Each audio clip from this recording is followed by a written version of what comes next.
साये की दुनिया में तुम्हारा स्वागत है, जहां अंधेरा सिर्फ अंधेरा नहीं बल्कि एक छुपा हुआ डर है, जहां हर परछाई के पीछे छुपा हो सकता है एक अनदेखा भूत, जहां कहानियां सिर्फ कहानियां नहीं बल्कि किसी की सच्चाई हो सकती है। तो अगर तुम हिम्मत रखते हो तो आओ परछाइयों के बीच छुपे भयानक राज जान लें। 2017 में राजस्थान के एक छोटे से गांव में घटी ये घटना अब भी वहां के लोग याद करके सिहर उठते हैं। ये गांव एक पुराने किले के खंडहरों के पास बसा था जिसे लोग श्रापित मानते थे। गांव के लोग शाम ढलने के बाद वहां जाने से बचते थे क्योंकि कई बार वहां से अजीब आवाजें सुनाई देती थीं, जैसे कोई मदद के लिए पुकार रहा हो। कुछ ने दावा किया कि उन्होंने सफेद कपड़ों में एक औरत को भटकते देखा था। विक्रम, जो जयपुर में पढ़ाई कर रहा था, गर्मी की छुट्टियों में गांव आया हुआ था। उसे भूत प्रेत की कहानियों पर यकीन नहीं था।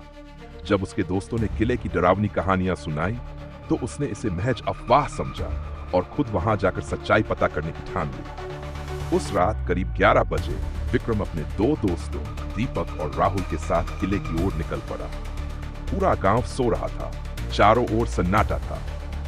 उनके पास सिर्फ एक टॉर्च थी जिसकी हल्की रोशनी उनके रास्ते को मुश्किल से दिखा पा रही थी। जैसे ही वे किले के अंदर दाखिल हुए, ठंडी हवा का एक झोंका आया और अंदर अजीब सी गंध महसूस हुई, जैसे कुछ जलने की बू आ रही हो। वे किले के गहरे हिस्से में पहुंचे। वहां एक पुराना कमरा दिखा जिसके दरवाजे की लकड़ी जर्जर हो चुकी थी। जैसे ही उन्होंने दरवाजा खोला, उनकी नजर कमरे के बीचों बीच रखे लोहे के एक भारी पलंग पर गई। वह पलंग जंग खा चुका था, लेकिन उस पर जो रखा था उसने तीनों को हैरान कर दिया। एक पुरानी मोटी किताब। विक्रम ने धीरे धीरे किताब उठाई। किताब को छूते ही उसे ऐसा महसूस हुआ जैसे किसी ने उसका हाथ जोर से पकड़ लिया हो। दीपक ने टॉर्च की रोशनी डाली। उसकी जिल्द पर अजीब से प्रतीक बने हुए थे और लाल स्याही से कुछ लिखा हुआ था। क्या होगा अगर ये कोई तांत्रिक किताब हो? राहुल ने डरते हुए कहा। पता करने के लिए इसे पढ़ना होगा, विक्रम ने धीमी आवाज में कहा और पहला पन्ना खोला।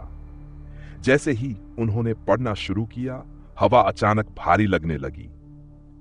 कमरे में ठंडी लहर दौड़ने लगी और खिड़की जोर से हिलने लगी। तभी लोहे का पलंग हल्के हल्के कांपने लगा और एक अजीब सी घुटी हुई हंसी गूंज उठी। दीवारों पर अचानक काले धब्बे उभरने लगे, जैसे किसी ने जलते हुए हाथों से उन्हें छुआ हो। कमरे के कोने में पड़ा एक पुराना आईना धुंधला होने लगा। आईने में एक सफेद परछाई उभर आई, एक महिला की परछाई। उसने धीरे धीरे सिर उठाया। उसकी आंखें अंधेरे में जलती हुई लग रही थी, जैसे वह उन्हें सीधे आत्मा के भीतर देख रही हो। तभी किताब के पन्ने अपने आप तेजी से पलटने लगे। एक भारी डरावनी आवाज गूंजी, तुमने इसे पढ़ने की हिम्मत कैसे की? विक्रम ने किताब बंद करने की कोशिश की, लेकिन उसका हाथ किताब से चिपक गया। दीपक और राहुल घबराकर पीछे हट गए। तभी पलंग जोर से हिलने लगा और नीचे से नाखूनों की खरोंच की आवाज आने लगी, जैसे कोई जमीन के अंदर से बाहर आने की कोशिश कर रहा हो। अचानक खिड़की पर वही सफेद साया दिखा, स्थिर, घूरता हुआ। विक्रम ने पूरी ताकत से किताब को दूर फेंक दिया। अचानक कमरे में तेज आंधी चली और सब कुछ शांत हो गया। लेकिन तभी दरवाजा अपने आप जोर से बंद हो गया। अब वे कमरे में फंस चुके थे और उनके पीछे कोई था। जब उन्होंने पीछे मुड़कर देखा तो वहां वही औरत खड़ी थी, लेकिन इस बार उसका चेहरा साफ दिख रहा था। आधी जली हुई चमड़ी, आंखों से काला धुआं निकलता हुआ। तभी किले के एक कोने से किसी ने जोर से चीख मारी। आवाज इतनी डरावनी थी कि विक्रम और उसके दोस्तों की हिम्मत जवाब दे गई। उन्होंने बिना कुछ सोचे समझे दौड़ लगा दी।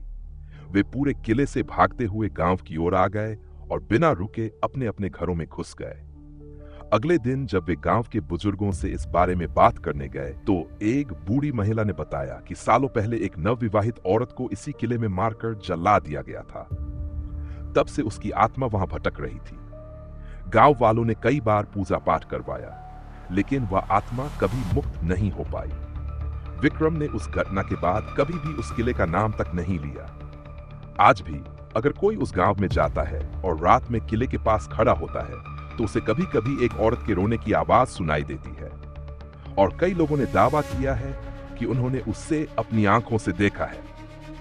अगर आपको ये सच्ची घटना पसंद आई हो तो लाइक करें और सब्सक्राइब करना ना भूलें। आपका सपोर्ट हमें और बेहतरीन कंटेंट लाने की ताकत देता है।